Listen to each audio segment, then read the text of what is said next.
সেটা কি, সেনাকুঞ্জের একটা অনুষ্ঠানে বেগম খালেদা জিয়া আজকে উপস্থিত হয়েছিলেন। এটা ছিল একটা রাষ্ট্রীয় অনুষ্ঠান।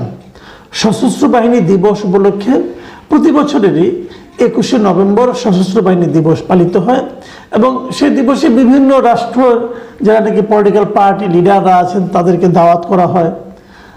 তারপর সাবেক যারা নাকি কর্মকর্তা থাকেন তাদেরকে দাওয়াত করা হয়, সরকারে যারা থাকেন তারাও উপস্থিত হন, নানা রকম। তো ডক্টর মোহাম্মদ ইউনূস ছিলেন সেই অনুষ্ঠানে, ওনার সঙ্গে ওনার উপদেষ্টা মণ্ডলীর অনেকে ছিলেন, সেনাবাহিনীর কর্মকর্তারা ছিলেন। তার মধ্যে হাজির হয়েছিলেন বেগম খালেদা জিয়া এবং বেগম খালেদা জিয়ার সেনানিবাসের, সেনাকুঞ্জে তো বটেই, সেনানিবাসেই প্রবেশ করলেন প্রায় 12 বছর পর। 2012 সালে উনি সব শেষ এই ধরনের একটা অনুষ্ঠানে উপস্থিত হয়েছিলেন। আপনাদের মনে আছে 2010 সালে এইরকম এক নভেম্বর মাসে ওনাকে ওনার সেনানিবাসের যে বাসভবন ছিল সেখান থেকে উৎখাত করা হয়েছিল। তো আজকের এই দৃশ্যটা দেখে না আমার অনেক কিছু মনে পড়ে গেল। আমি ভাবছিলাম যখন খালেদা জিয়াকে এই ভবন থেকে উৎখাত করা হয় তখন যে বিকৃত আনন্দটা অনুভব করেছিলেন তৎকালীন প্রধানমন্ত্রী শেখ হাসিনা, তিনি আজকে এই ছবি যদি দেখে থাকেন, নিশ্চয়ই দেখে থাকবেন, যেখানে থাকেন, এখন তো ইন্টারনেট তো সব জায়গায় আছে, ওনার মনে কি হচ্ছে, উনি কি ভাবছেন। আমার খুবই জানতে ইচ্ছে করেছিল যে আপনাদের মনে আছে কিনা যায় না, আমার চোখে এখনো ভাসে ওই সময় সম্ভবত ISPR এর একজন অফিসার এই ওনাকে বাড়ি থেকে কেন উৎখাত করা হলো, কিভাবে উৎখাত করা হলো, তার একটা গ্রাফিক্যাল ডেসক্রিপশন দিচ্ছিলেন মিডিয়ার সামনে এবং ওটা বলতে যে ওনার চেহারা, চোখে মুখে যে মানে একটা বিকৃত একটা এক ধরনের আনন্দ ফুটে উঠেছিল। আমার খুব জানার ইচ্ছা ওই ভদ্রলোক এখন কোথায় আছেন।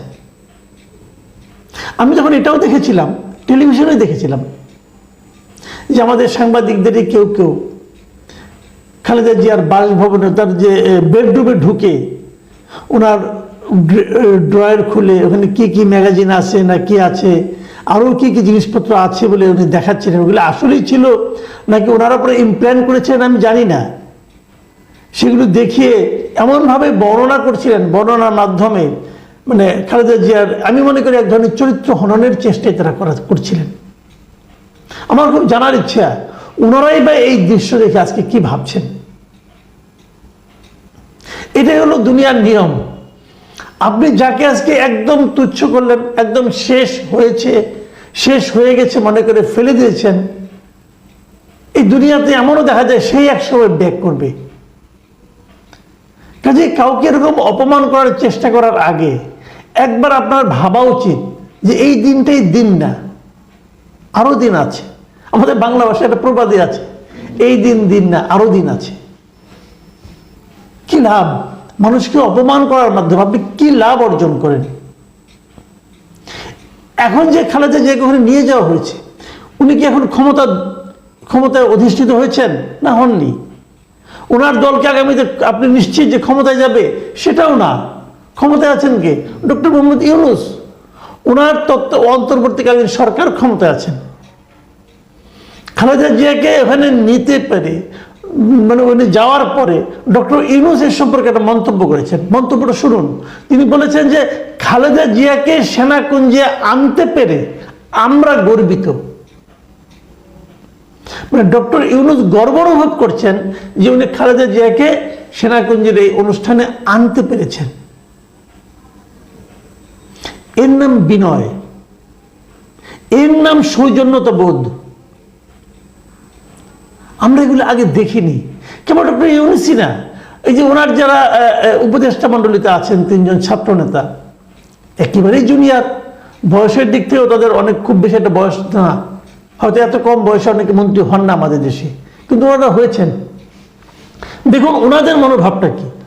ওনারা কিন্তু একটা ছবি দেখুন আপনারা, আমি যে ছবিটা দেখেছি যে খালেদা জিয়া সোফায় বসে আছেন, পাশে ওই 3 জন ছাত্র নেতা দাঁড়িয়ে আছেন এবং ওদের দাঁড়ানোর ভঙ্গিটাই বলে দিচ্ছে যে ওনারা কিন্তু যথেষ্ট বিনয়ী এবং যথেষ্ট বিনয়ের সঙ্গে ওনার সঙ্গে কথা বলছেন। আমি বিশ্বাস করে আমি মুগ্ধ হয়ে গেছি। আমি ওদের আচরণ দেখে আমি জাস্ট মুগ্ধ হয়ে গেছি যে আমাদের ছেলেরা বেয়াদব না। আমাদের ছেলেরা জানে এই একজন বয়স্ক মহিলার সঙ্গে, বয়স্ক নারীর সঙ্গে, একজন নেত্রীর সঙ্গে কি আচরণটা করতে হয়। এবং তারপরে নিজস্ব ফেসবুক অ্যাকাউন্টে এই সজীব, আমাদের যে আসিফ মাহমুদ সজীব ভুঁইয়া যিনি আছেন উপদেষ্টা একজন, তিনি কয়েকটা ছবি শেয়ার করেছেন এবং সেখানে বলেছেন, লিখেছেন উনি, আপনাকে এই সুযোগ করে দিতে পেরে আমরা গর্বিত। মানে একই ধরনের ভাষা, কিন্তু আমার কাছে এগুলো ভালো লেগেছে। আমরা আসলে এই ধরনের কিন্তু গত 15 বছর আমরা কি দেখেছি বলেন তো? রাজনৈতিক শিষ্টাচার, রাজনৈতিক ভদ্রতা, এগুলো যারা আমাদেরকে জোর করে ভুলিয়ে দেওয়া শুরু হয়েছিল ব্যক্তিগত প্রতিহিংসা চরিতার্থ করার জন্য। কি না হয়েছে এখানে। খালেদা জিয়াকে যেভাবে জেলে ঢুকানো হয়েছিল, যে মামলায়, এবং তোতা পাখির মতো সারা জাতিকে শোনানো হয়েছিল এতিমের টাকা মেরে খেয়েছে, এতিমের টাকা মেরে খেয়েছে। এই মামলার সম্পর্কে আপনি একটু খবর নিয়েন, কিসের টাকা কে মেরে খেয়েছে। আমার তো মনে হয় এই মামলা সম্পর্কে আপনি যদি একদম আইনের ক যারা জানেন তাদেরকেও যদি মামলার পুরো ঘটনাটা আপনারা খুলে বলেন, তারা হাসবে, তারা বলবে এটাও সম্ভব। এই ধরনের একটা মামলায় একজন সাবেক প্রধানমন্ত্রী, বাদ দেন সাবেক প্রধানমন্ত্রী, একজন বয়স্ক নারী এবং অসুস্থ উনি ছিলেন সবসময়, ওনাকে জেলে নিয়ে রাখা যায়? জেলে দিল, তারপর নিম্ন আদালত থেকে 5 বছরের সাজা দিল। মানুষ নিম্ন আদালত থেকে উচ্চ আদালত যখন যায় তখন কি হয়? সাজা কমে। সাধারণত এটি আমরা দেখি। ওনারটা বেড়ে গেল, বেড়ে 10 বছর করা হলো। এবং এই কাজ যিনি করেছেন তিনি কিন্তু এটা বাড়িয়ে দেওয়ার কারণে পরে প্রমোশনও পেয়েছেন ওই বিচারক। দেশটি এই অবস্থায় চলে গিয়েছিল। আপনাদের নিশ্চয়ই মনে আছে খালেদা জিয়ার এই মামলাগুলো যারা নাকি আইনজীবী ছিলেন, সেই মিস্টার খুরশিদ আলম খান, মুশারফ হোসেন কাজল, দেখতেন না মিডিয়ার সামনে এসে কেমন চিবিয়ে চিবিয়ে কথা বলতেন। এবং খালেদা জিয়াকে কিভাবে, মানে কত বড় খারাপ খালেদা জিয়া, কি পরিমাণ টাকা আত্মসাৎ করেছেন, নানা রকম যুক্তি দিয়ে বোঝানোর চেষ্টা করতেন। আমার মনে আছে একবার একটা টেলিভিশন টক শোতে আমি এই খুরশিদ আলম খানের সঙ্গে ছিলাম, যখন তাকে প্রথম জেলে দেওয়া হলো খালেদা জিয়াকে। জেলে নেওয়ার পর ছিলাম, আমি ওখানে আলোচনা হচ্ছিল। তো আমি ওখানে যাওয়ার আগে আমি তো অত আইন বুঝি না, আমি কয়েকজন আইনজীবীর সঙ্গে কথা বলেছিলাম।